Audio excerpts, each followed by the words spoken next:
Inang test. Inang test. At interpretasyon, ang ina sa Bagong Jerusalem, Inang Nes. Unang tagapagsabi. Hoy, baliktad ang damit mo. Baliktad. Hindi ako maligaw. Na.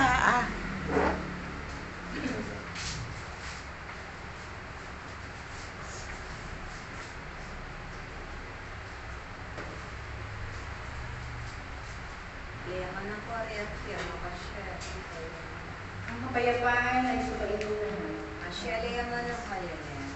Ang Espiritu Santo na nasa inyong harapan ay nagbibigay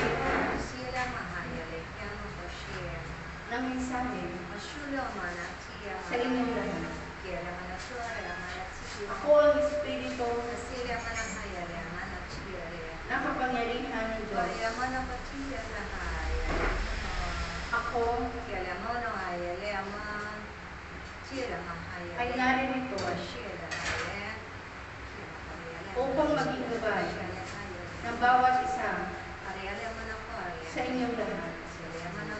Ang aking kapangyarihan na ibinibigay sa inyong lahat at patuloy na ibibigay hanggang sa kayong lahat ay mapuno ng aking kapangyarihan. Baka naisip ninyo ang lahat ng ito upang kayong lahat ay maging matatag sa inyong pagsunod sa gawain ng amang makapangyarihan sa lupang ibabaw. Ang kapangyarihan ng karunungan upang kayong lahat ay makapagpahayag ng mga kalooban ng Diyos sa pamamagitan ng aking kapangyarihan. Sapagkat kung ito'y kukunin ninyo at hihingin ninyo ang gabay ng aking kapangyarihan, kayo'y makapagpapahayag ng may buong pag-ibig sa inyong mga kapatid. Kayo'y tatayo lamang sa harapan at akong Espiritu Santo ang magpapahayag ng kalooban ng Diyos. Huwag kayong mangamba sa mga nagaganap sa mundo nito, sapagkat ang Diyos na makapangyarihan sa lahat ay pinadala ako upang kayong lahat ay gabayan sa inyong paglilingkod sa gawain na ito. Kaya mga anak, pakinggan ninyo ang aking sinasabi, sapagkat dito kayo makakapagtagpo ng kasagutan sa inyong mga katanungan. Pairalin ninyo ang aking bunga sa lahat ng bagay, sa mga bagay na dapat ninyong pagdesisyonan, sa mga kaganapan sa inyong komunidad at sa inyong buhay, sa labas at sa loob ng tahanan na nito.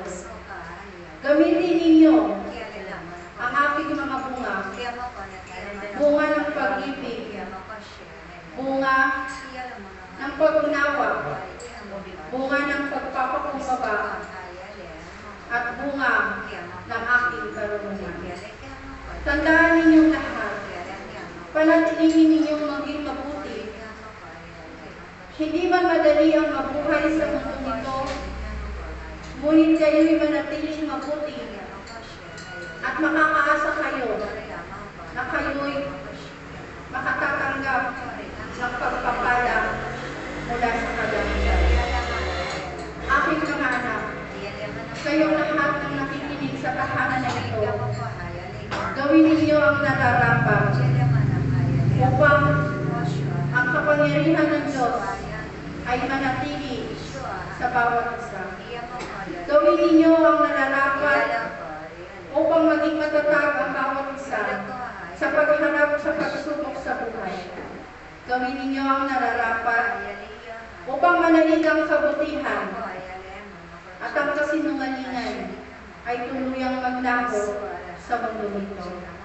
Panatilihin ninyo kayong lahat ay nagkakaisa at panatilihin ninyong maging mabuti sa lahat ng oras, sapagkat ito lamang ang makatatalo sa mga bagay na nagbibigay ng masakin sa inyong puso't kalooban.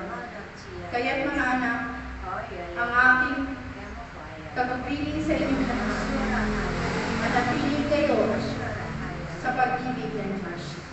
Salamat sa inyong lahat. Salamat sa aking mga Praise God. Praise God. At dumako na po tayo sa ikalawang kakahayagan sa panalangin papuri. Ang ina sa Bagong Jerusalem, Inang Tess, Juan, Bilang, at ang tagapagpahayag, saan ba ito? Puno, ang tagapagpahayag.